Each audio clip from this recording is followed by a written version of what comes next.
if you're not a prepper yet, I don't know what needs to happen for people to understand that we're living in the age of consequences. I just finished talking about how cybersecurity is likely going to be the next big event, which leads to some failure in the critical infrastructure, and here we go. This potentially is going to have major impacts if it's not fixed quickly.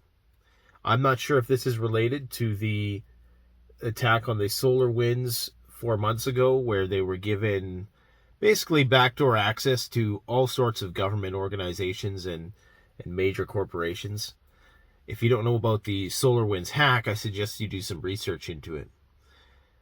I was talking to a hacker recently, and I was actually going to make a video about this very thing probably for the last month now. I just haven't gotten around doing it. It's probably a good thing I didn't, because then people would be thinking that I was truly in on something, because it would seem very prescient that I would make a video like that and something like this would happen. Regardless, you need to prepare, guys, because we know that whatever global conflict emerges in the future, the preamble to all of that is going to be cyber. It's going to be biological.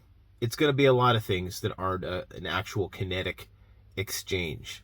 Now, I'm not saying that this is necessarily done by a country, but any hack of this magnitude would require some coordinated effort. So I'm just going to read an article here by Wired, how the Colonial Pipeline Hack is a new extreme for ransomware. An attack has crippled the company's operations and cut off a large portion of the East Coast fuel supply in an ominous development for critical infrastructure. The cybersecurity industry has warned state-sponsored hackers could shut down large swaths of the U.S. energy infrastructure in a geopolitically motivated act of cyber war. But now, apparently, profit-focused cyber-criminal hackers have inflicted a disruption that military and intelligence hackers have never dared to, shutting down a pipeline that carries nearly half the fuel consumed on the East Coast of the United States. Now, one of the problems that this hacker was telling me usually arises is that the plausible deniability issue is that it's very hard to track down whether a country is behind something, even though you can do so unofficially, but it's very hard, if not impossible, to prove in some cases, even though there are certain signatures that various cyber attackers from various countries will leave.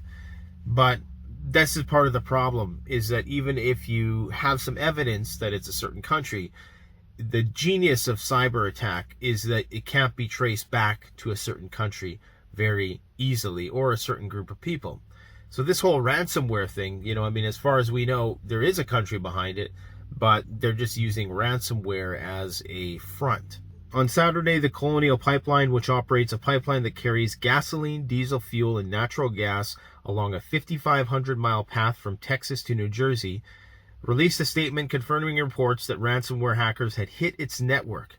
In response, the Colonial Pipeline says it shut down parts of the pipeline's operation in an attempt to contain the threat. This incident represents one of the biggest disruptions of American critical infrastructures by hackers in all of history. It also provides yet another demonstration how severe the global epidemic of ransomware has become. Now, this is just fuel on the fire at this point. This is all going to lead to increase gas prices, not only on the East Coast, but everywhere else, because it just puts more stress on the system as a whole.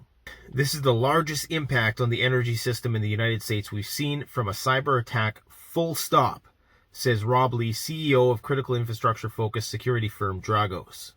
Aside from the financial impact on Colonial Pipeline or the many providers and customers and fuel it transports, Lee points out that around 40% of U.S. electricity in 2020 was produced by burning natural gas more than any source. So this is clearly an attack on the grid. This is just one of the myriad ways that the grid could be brought down by hackers. Okay, this is just hackers. Never mind all the other threats that we've talked about that are all starting to emerge as well. This means, he argues, that the threat of cyber attacks on a pipeline represents a significant threat to the civilian power grid. You have the real ability to impact the electrical system in a broad way by cutting the supply of natural gas. This is a big deal. I think Congress is going to have questions. A provider hit with ransomware from a criminal act. This wasn't even a state-sponsored attack, and it impacted the system this way. Okay, so they're saying it wasn't a state-sponsored attack, but at the same time, I don't know if they can definitively prove that at this point. It could be a state-sponsored attack under the guise of a ransomware attack. Who knows? The Colonial Pipeline shutdown comes in the midst of an escalating ransomware epidemic. Hackers have digitally crippled and extorted hospitals, hacked law enforcement databases, and threatened to publicly out police informants and paralyze municipal systems in Baltimore and Atlanta. The majority of ransomware victims never publicize their attacks, but Lee says his firm has seen a significant uptick in ransomware operations targeting industrial control systems and critical infrastructure as profit-focused hackers seek the most sensitive and high-value targets to hold at risk. The criminals are starting to think about targeting industrial, and in the last 7 to 8 months, we've seen a spike in cases, says Lee, and I think we'll see a lot more. So in addition to the state-sponsored stuff, now you potentially have individuals who are just doing this to extort money out of people. Now, one thing this hacker told me that I wasn't aware of was that a big part of hacking is just private investigation. It is just trying to gain a little sliver of access into a system.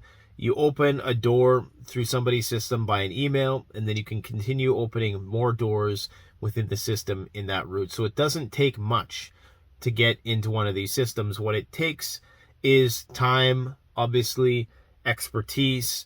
It takes a coordinated effort between a significant amount of people.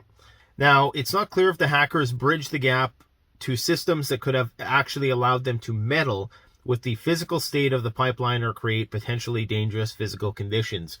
So what they're talking about here is something like the Stuxnet virus that infiltrated the Iranian nuclear facility, which basically caused the centrifuges to go wild and threw the whole system, out of whack, and basically caused the whole system to collapse.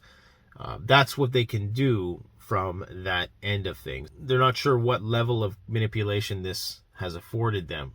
Merely gaining broad access to the IT network could be cause enough for the company to shut down the pipeline's operation as a safety precaution. So it should be clear that the hackers were not the ones who shut the pipeline down. The pipeline shut themselves down to try to contain this problem. Lee says Dragos has seen a growing number of ransomware groups working to infect the OT systems that control industrial and manufacturing equipment with the aim of totally disrupting their victims' operations. Organizations increasingly connect those more sensitive networks to the internet for efficiency and remote automation, and a spate of vulnerabilities in the VPNs companies use to connect remotely to those networks has left them more exposed.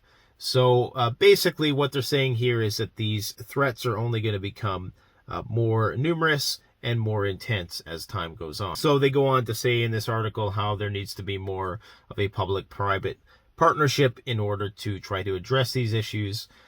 This leaves critical infrastructure providers in the U.S. with little choice but to bolster their own defenses against an onslaught of loosely organized criminal hackers whose disruptive ambitions are only growing.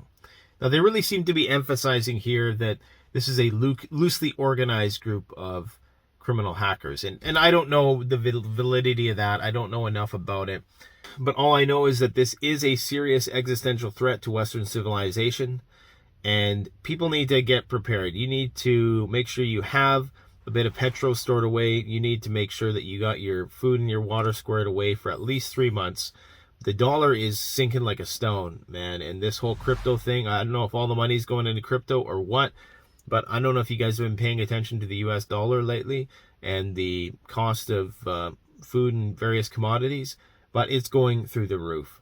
So who knows what lies around the corner, but we can bet that there's going to be more cyber attacks on the grid, the critical infrastructure, and as a result, that is going to cause these prices to go up even more. It's going to prevent some people from gaining access to various commodities and services. This is just another one of those things that makes me wonder if this is when it all starts to collapse. Let me know what your thoughts are in the comment section below. Thanks for watching. Stay prepped, stay ready, focus on your health. Focus on your health, guys. That's all you have at the end of the day. That's the cheapest, lightest weight thing you can carry is your immune system and your physical fitness level. So keep it up. Thanks for watching, guys. Canadian Prepper out.